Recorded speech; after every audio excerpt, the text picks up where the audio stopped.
अस्सलाम वालेकुम दोस्तों, सितंबर 2019 में पाकिस्तान टीम दौरा करने वाली है ऑस्ट्रेलिया का। तो दोस्तों आज के इस वीडियो में हम आपको पाकिस्तान की 11 रुकनी टीम के बारे में बताएंगे जो कि T20 मैच खेलेगी ऑस्ट्रेलिया से। तो दोस्तों हमेशा की तरह इस वीडियो को एंड तक देखना है। तो दोस्तों ओपनिंग करेंगे फ़खर जमान और उनके साथ होंगे बाबर आजम। अगर बात करें तीसरे नंबर की तो तीसरे नंबर पे होंगे अहमद शहजाद। इसके बाद चौथे नंबर की बात की जाए तो चौथे नंबर पे होंगे उमर अकमल।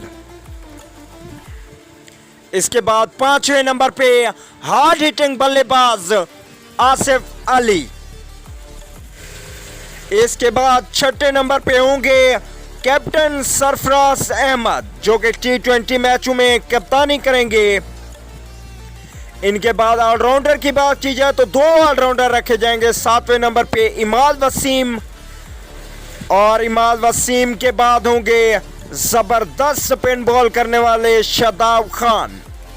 अगर फास्ट बॉलिंग की बात की जाए तो तीन फास्ट बॉलर रखे जाएंगे।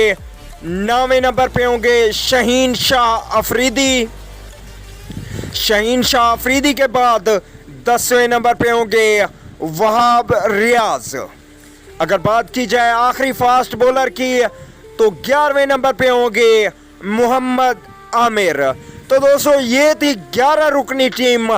कमेंट करके ज़रूर बताइएगा कि ये टीम ठीक है या किसी और खिलाड़ी को मौका देना चाहिए। कमेंट करके ज़रूर बताइएगा। इसके अलावा दोस्तों पाकिस्तान और ऑस्ट्रेलिया के दरमियान 3 T20 मैचेस की सीरीज खेली जाएगी जिसमें ये खिलाड़ी खेलेंगे। वीडियो अच्छी लगे तो लाइक कर दें। अगली वीडियो तक के लिए इजाज़त दीजिए। अल्लाह निगहबान।